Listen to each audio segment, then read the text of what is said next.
Welcome, everyone. You're tuning into Engaging Walk. My name is Drake. And my name is Rubie. We believe in the power of walking together and talking together. It is a simple act to stay connected, and movement is key. Woo woo! All right, so today we are doing a special edition, not edition, but addition. So we are pregnant. I'm pregnant. Rubie's pregnant. We're excited to announce this with you guys. You might. I don't know. I feel like none of the listeners have known. If anybody did, you have some really great detective powers. But yeah, we are. Well, more accurately, Rubie is pregnant, and she's 23 weeks pregnant today. So that's that's quite a milestone. Mm-hmm. And so we did our engaging walk this week in La Mesa with Boba. You might have seen some of her videos with us on this dog park that she really loves. And yeah, so it's in La Mesa, California. It's a beautiful dog park. It's got lots of sand though, so she gets really, really filthy. Yes, every single time. After we go to the dog park, so we have to It's wash not just her. sand, but saliva from all the dogs too. Gosh. All right, yeah, so Rubie's pregnant, and we thought that we would just do a little bit of an update, let you guys know that in the future Engaging Walk episodes, after the baby's born, we are going to talk a little bit about, or more, not just about relationships, but also about parenting. Yeah. And our journey through that, because this will be our firstborn. And everything that we learn through the journey. So you have all the truth and the facts that we learn from it. All right, so let's talk a little bit about the pregnancy. I remember that I talked to Rubie about it when we first, around the first couple of weeks that we knew that we were pregnant, or that she was pregnant, and I asked her about like, hey, how did you envision like your pregnancy being? Because she was like really. So for those of you who don't know, the first trimester is really rough on the woman because they're just constantly sick. They're really fatigued. You know, some of them will experience morning sickness. Rubie really didn't experience too much morning sickness, but she was very Food aversions. Yeah, fatigued and major headache and migraines. Yep. And I couldn't do anything, and that frustrated me because I'm very proactive and I want, achieve certain things in my day. So if I just see myself lying on the couch and pass out, that would stress me out big time. Mm-hmm. So I remember asking her, like, hey, how did you envision your pregnancy being? You remember what your response was? I was like, I have no idea. I have a lot of preparations for dating, marriage, and have children at age of 3. Anything that not age, but the amount, like three children. You're saying no, right? the age of 3 because I work since you were the age of 3. Okay, got it. Since the age of 3 because I work with kids, starting from 3 and older. So anything like infant stage, especially pregnancy, I have no idea. Yeah, so she just didn't think about it. I was like, oh yeah, I didn't think about that. It was blank. Well, I remember thinking maybe I had thought a lot about pregnancy. I think you do. You did have more than I do. I think a lot of that is because of the fact that when I was, I think 13 or 12 was when my mother was pregnant with my younger brother. Uh-huh. So I remember, especially during that time, because the father wasn't really around so much, that she relied on me being like 12 or 13 years old to like do a lot of the, like the pregnancy runs. Like, hey, I really want some milk. Can you go to the store and get some milk for me? And then I remember at one point, my mother, it was pretty scary that she fell when she was pregnant. Uh-oh. I think she was about like 8. It was like maybe a few weeks before he was supposed to be born. So that was pretty scary. But luckily, and everything turned out okay. There wasn't any issues, but I remember that she had fallen, and that was pretty scary. But yeah, I had thought a lot about it because of that experience. Mm-hmm. And I also remember that I think we had just ask me any questions period of time. what I'm trying to say is that during the dating stage, we have like a moment where you can ask each other any questions, and then I think one thing that you came up with is that he imagined us, like or me getting pregnant, and he's like, I wonder how does it look like to bring food home for you when you're pregnant, and here we are. Yeah. Do you want to talk a little bit about your cravings? Oh yeah, so I'm Vietnamese, and I mean, like, I love my food, my Vietnamese food, but it's not like in terms of like I have to have it every single time. But since our pregnancy, I don't know what happened, but all I want to eat is Vietnamese food, like every single day. You can feed me Vietnamese food and I'm happy. And Drake is sick of it now. Yeah, Yes. I was like, I just want a burger. Yeah. So I remember this, some days I'm just like, I don't care. I'm going to just cook Vietnamese food and then you go ahead, find your burger somewhere. But yeah, I'm sure this, even though it's a mixed child, but I think it's have more Vietnamese Vietnamese genes in that. So we did learn that the baby is a girl. Yoo-hoo, it's a Really girl. excited about that. We did a gender reveal party, and I was so surprised. The whole time I thought it was the boy. And to be honest, I don't know. I just feel like it's a boy, and it took me like a couple, I think 2 days to like, okay, settle down and settle into like it's gonna be a girl, and changing all my baby list, registry list into a different color because I was choosing all the was so boy sure. stuff. Yes. Well, in her defense, a lot of the reason why she thought that the baby was a boy is because the baby, she really, really moves a lot. She's Ever very since active. She was like 8 weeks when they first started doing like the first ultrasound. Well, the first, I think the first ultrasound they didn't see it, but I think as a week 20th No, or 18. It was like around like week 12 where they Oh, would yes, do the ultrasound. yes, It was where they yes. were showing like they do like the little heartbeat, and then you're like woof woof woof woof, and then they're like, oh, that's the baby moving in there, like the baby's moving a lot. Yeah. So that was like from week 8 to 12 and on, and then at week 20 we did the ultrasound that confirmed that the baby was a girl because they had done some blood tests around like I want to say week 12? Yeah, week 12 or so. Yeah, I think that's week 12. Yeah, that was in week 12. That showed that the baby was a girl, and then week 20 they confirmed with an ultrasound, and so yeah, I was very, very happy about it, because I always just said like, hey, as long as the baby's healthy, that's all I really care about, and that's all I'm going to focus on, and that's. I said the same thing too, but the moment of the gender reveal, I was like, what? I screamed, guys, it's a girl. Because I'm like, what? It's a girl. But there's a story behind it, because I was the eldest daughter. And in our culture, I become my brother's mom, the second mom. And because I have to take care of him. So I have a bad taste of being an eldest daughter. I only wish to have, someone older than me, like a brother. Yeah. But someone's got to be the oldest. Yeah, I know.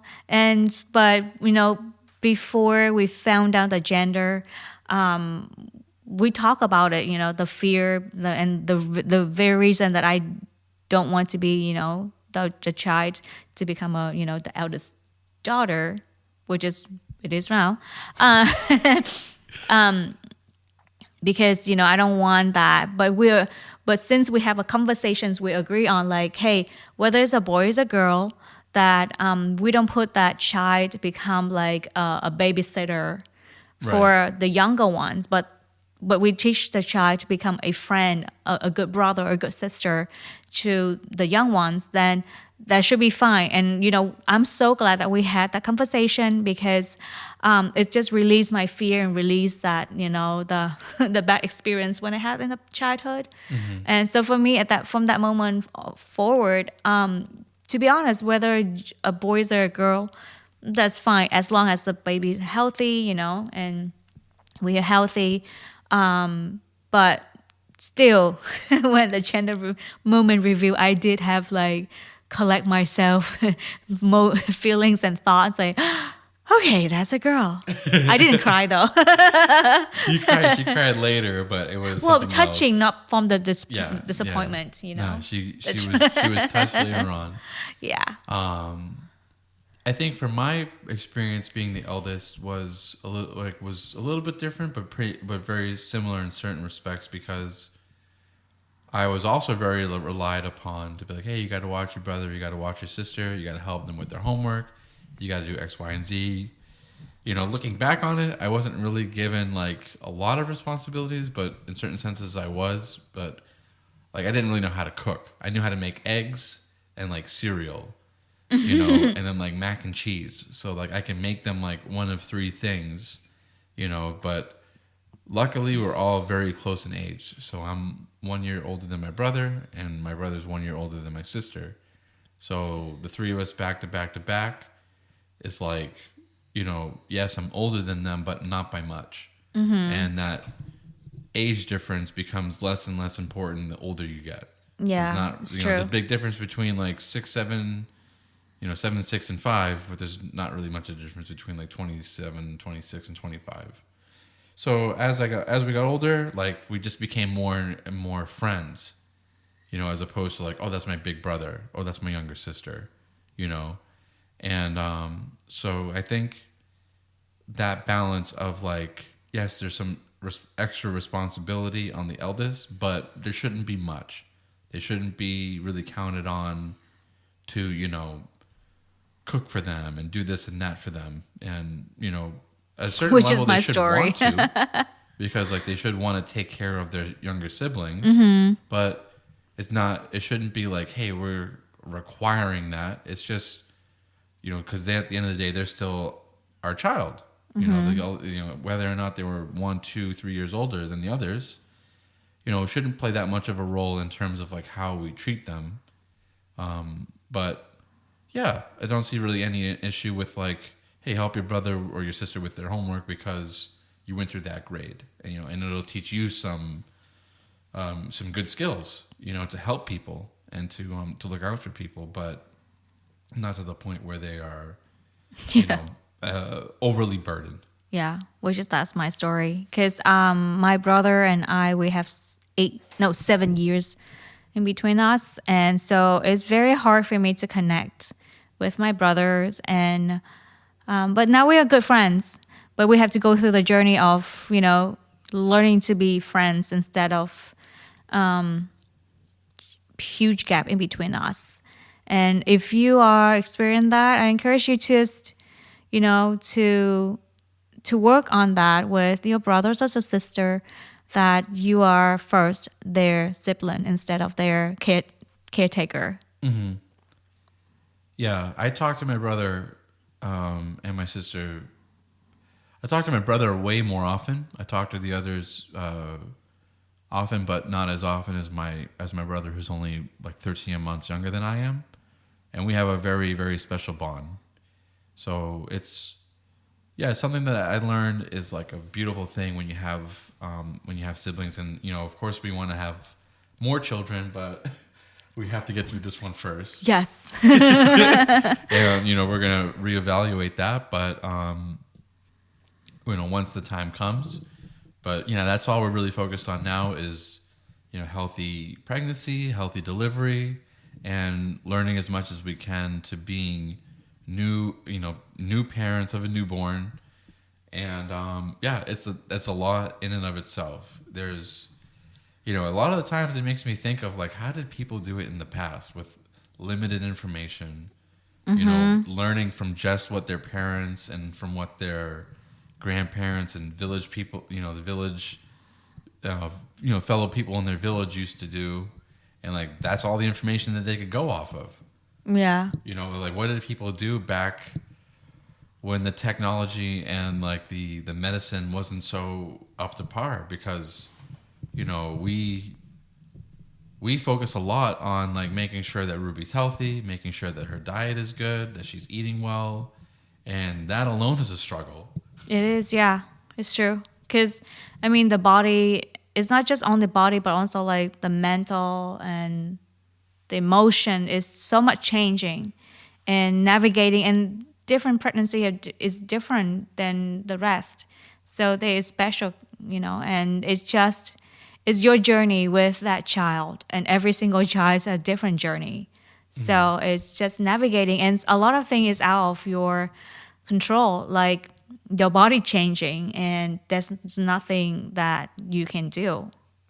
For example, common thing about redness in the pregnancy, and some part of your face will have some redness, and there's nothing much that you can do. It's just how your body responds to the pregnancy, and or stretch marks. There's not.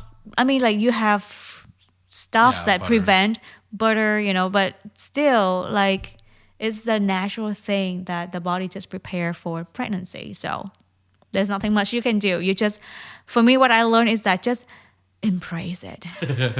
Just love the moment. Just enjoy the moment because it's gonna go fast, and just everything will be okay. Like I talk to my friend a lot, and all she just constantly mentions me like, you'll be okay. Just enjoy your pregnancy journey, and because one is past, you can look into that, and just give yourself a lot of grace and give yourself a lot of love, and it's very hard on yourself, but hey, it's okay.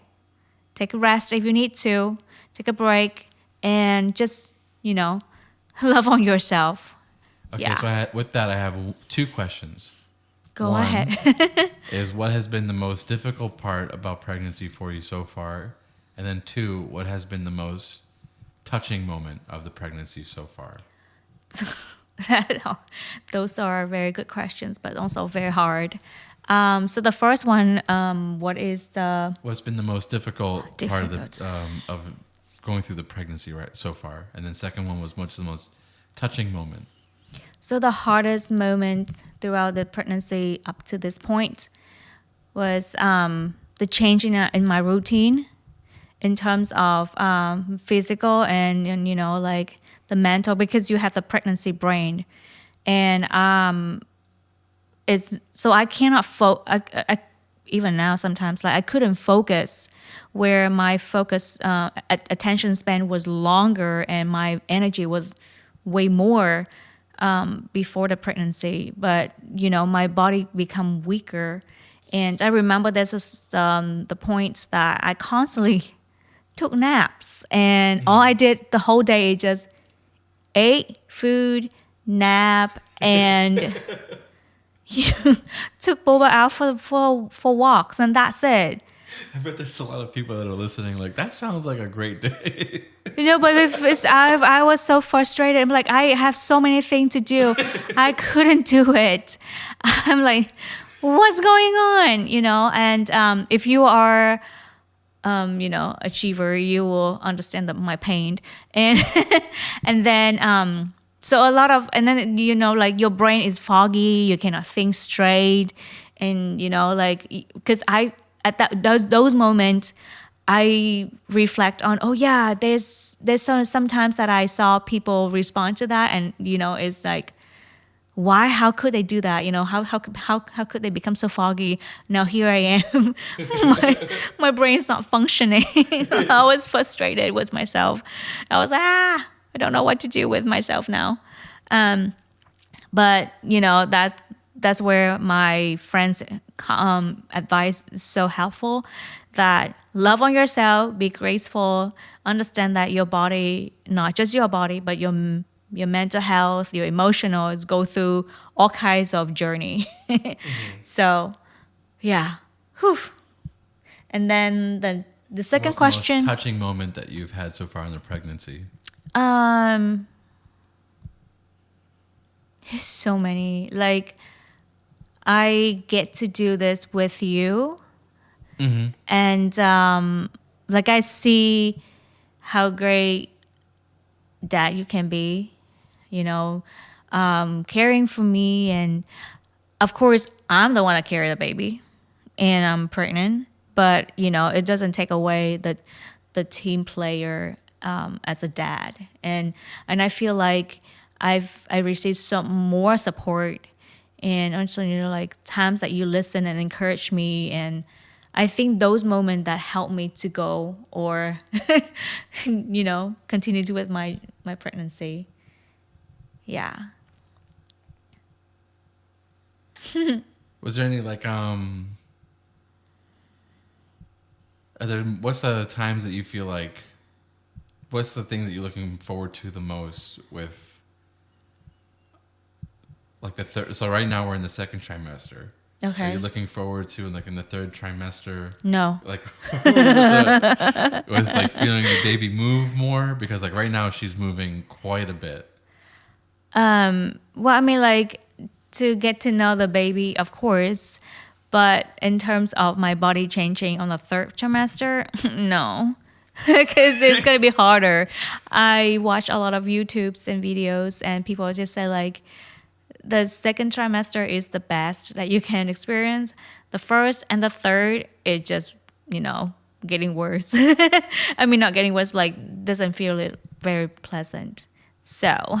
Yeah. Well, I'm still even like okay, to be real, I'm still freaking out in terms of like third trimester and the labor thing. So we're still navigating that section, but I mean like we pray about it, and I'm just like, Lord, just give me grace. That's all I am asking. Give me grace and give me peace. Yeah, I think that there's still a lot that we, as a couple still have to learn. There's still a lot that we have to prepare for, not just, in terms of like buying things and getting these things ready and, getting all the items that we need in order to like take care of the baby well and to make sure that the baby is comfortable and all those things. But there's still a lot of like research and knowledge that we need, especially when it comes to like the delivery and then like what we have to do like when the baby's home. But I wonder how much of that is like instinct, and I wonder how much of that is just like learned knowledge. I think like you can never be ready to be a parent, and that's what I have seen people saying over and over again. Like you can prepare theoretically, but then in a practical way, you still have to learn through that, because again, that child is very unique. That journey between you and that child is just very special. Of course, the more information, the more preparations you have, the better or just like with Boba, like the reason that we can cope with her because we have docs prior than her about her. Yeah, prior than we had her. Before we had her. Yeah, so we have experience, we have understanding, and also we learn from those that doc whispers, and so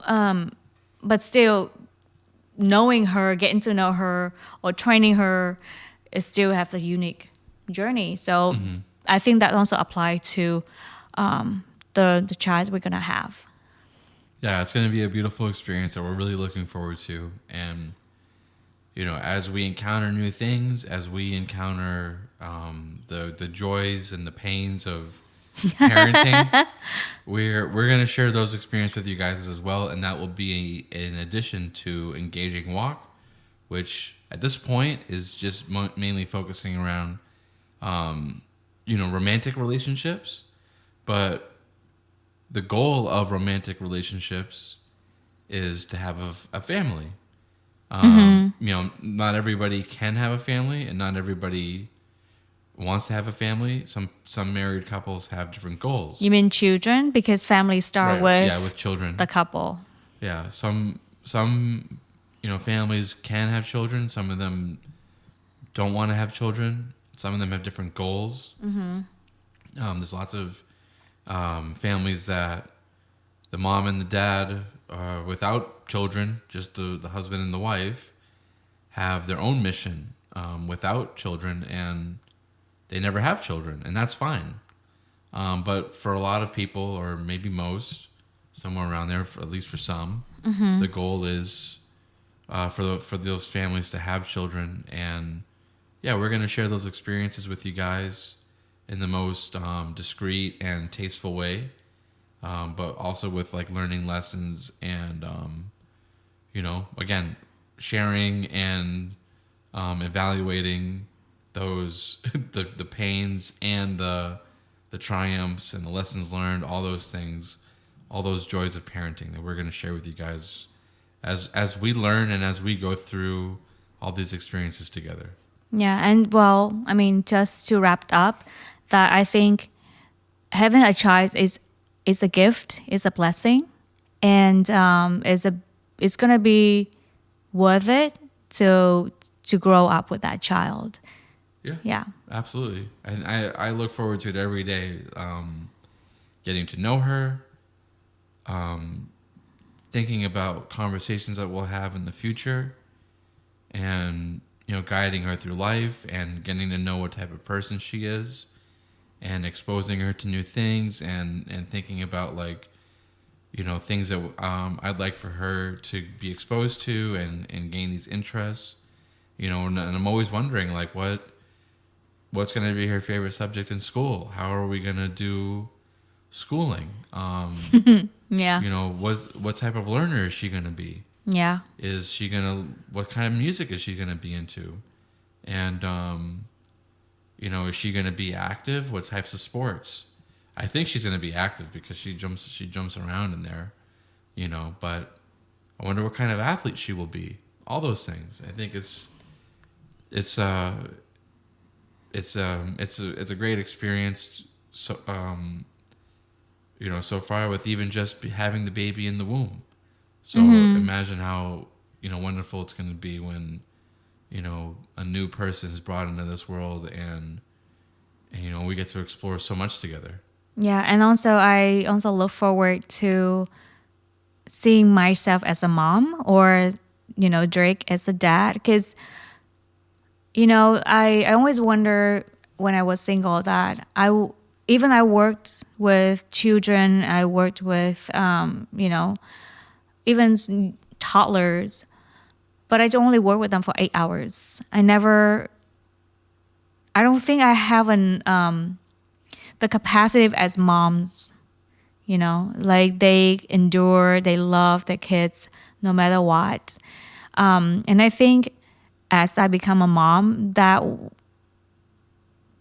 become my experience, and it's no longer my imagination.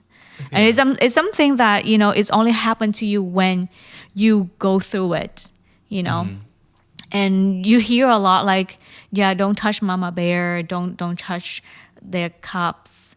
And I think as a woman perspective, I would never understand that or know it, like know it when you come up a mom. Yeah, it makes sense. That is a level unlocked. Yes. Welcome to motherhood. Yes. So we look forward to sharing more and more with you guys as the pregnancy continues, and then also again once the baby's born and we can share those experiences of parenting. So yeah, that's a growth not just in our family, but for the podcast as well. So. Oh yes, you guys will hear noises. So yeah, that's with So we're gonna be wrapping up today's episode, and thank you guys so much for tuning in. And so for this week's assignment, think about. This isn't really so much of an assignment as it isn't much of a thought experiment. And I think Rubie said something really profound when she said that the family is the husband and the wife. And any additions to that in terms of children, pets, you know, that is, that's a blessing. So we want to thank you guys for tuning in, and think about, in terms, you know, especially for that assignment. And in the spirit of a recent Thanksgiving, give thanks to your family, and, you know, be grateful for the family that you have, and think about the family that you want to have in the future. And if you want to have children, if you don't, then, you know, you have family as you stand. So that's a good perspective to have. So I want to thank you guys for tuning in. For next week, we're going to be talking more about this idea of holidays and stress, how you can manage it. So the next episode is going to be called Be Present in Managing Stress During the Holidays. We just finished up Thanksgiving, and we got Christmas coming up. So we'll be diving into that topic of managing stress during the holidays. It can be pretty stressful, especially when you have so many things going on. And the in-laws coming in, and all the schedule, work. Traveling. Yes.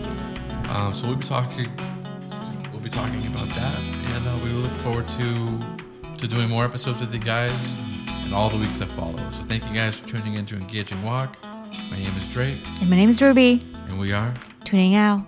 Bye.